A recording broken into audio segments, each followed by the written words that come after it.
নমস্কার। আমাদের পূর্ব দিককে সবসময়ের জন্য ঠিক করতে হয় ঠিকই, কিন্তু আমাদের এনার্জির জায়গা হচ্ছে পূর্ব এবং দক্ষিণ দিক।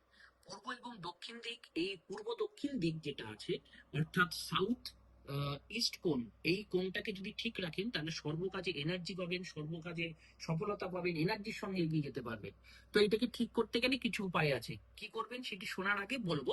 তো এটা যদি ভালো লেগে থাকে অবশ্যই চ্যানেলটিকে সাবস্ক্রাইব করবেন, লাইক করবেন, শেয়ার করবেন, যাতে অনেকে উপকৃত হতে পারবে। আপনারা কি করবেন, একটি লাল রঙের বাল্ব সবসময়ের জন্য এই দক্ষিণ পূর্ব কোণে আপনারা জ্বালিয়ে রাখবেন। দক্ষিণ পূর্ব কোণে রান্নাঘর করবেন।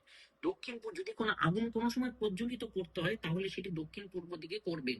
এবং সন্ধ্যেবেলার দিকে একটি প্রদীপ, ঘিয়ের প্রদীপ, সবসময়ের জন্য দক্ষিণ পূর্ব দিকে প্রজ্বলিত করে রাখবেন। এবং সেখানে লাল রং বা লাল কালার বা লাল পর্দা রাখবেন। দেখবেন কিছুদিনের মধ্যে দক্ষিণ পূর্ব দিকে অ্যাক্টিভেট হবে।